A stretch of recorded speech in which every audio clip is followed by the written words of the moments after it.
La parole est à Madame Dominique Nachery.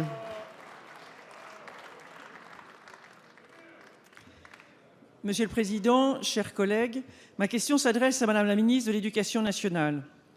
Madame la ministre, c'est vrai, nous revenons souvent sur le sujet, mais la question est répétée parce qu'elle ne reçoit aucune réponse argumentée. La réforme que vous proposez du collège a suscité et suscite toujours de nombreuses critiques que vous méprisez. Elle appelle beaucoup d'éclaircissements que vous n'apportez toujours pas. Et ce n'est pas notre surdité ou notre inattention, mais bien votre attachement aveugle à quelques concepts et votre absence de vision pragmatique de l'état réel du collège qui font que votre réforme ne passe pas. Les enseignements pratiques interdisciplinaires et l'accompagnement personnalisé sont mal appréhendés. Le service partagé pose problème dans les petits établissements. Des inégalités territoriales sont créées, notamment au regard des classes bilingues, et pointe le risque d'ajustement des moyens des lycées pour permettre la mise en œuvre de la réforme du collège. Madame la ministre, vous avez dit à Marseille récemment qu'il était essentiel qu'existent et soient écoutés des lanceurs d'alerte qui, connaissant le terrain, interpellent les responsables. Alors pourquoi êtes-vous sourde aux enseignants inquiets et qui envisagent de boycotter surveillance, correction d'examen et conseil de classe, ou encore d'entrer en résistance pédagogique? Pourquoi êtes-vous sourde aux parents d'élèves qui, dans tous les coins de France, sont nombreux à signer des appels contre votre réforme? Madame la ministre, vous comptez sans doute sur la résignation et la lassitude des enseignants, des parents, de tous les acteurs de l'éducation. Mais pensez-vous vraiment que cela suffira à donner à votre réforme les qualités qui lui manquent et à répondre aux exigences de niveau et de formation des collégiens?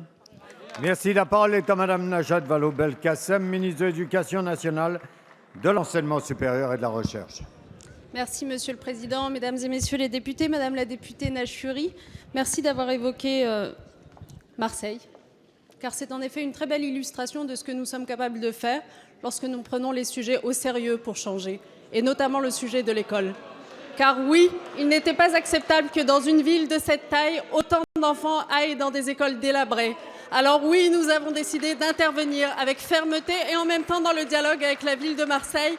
Et enfin, nous en sommes à faire les travaux qui auraient dû être faits depuis des années parce que la ville de Marseille, certes, a accepté d'y mettre quelques moyens, mais aussi parce que l'État, avec sa politique de la ville, et je remercie Patrick Kanner, a accepté d'en mettre aussi.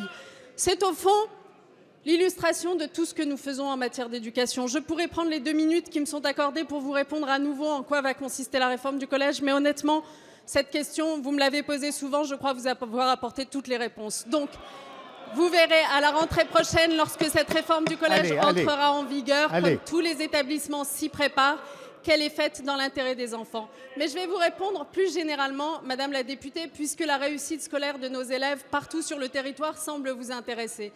Je vais vous répondre avec quelques rappels.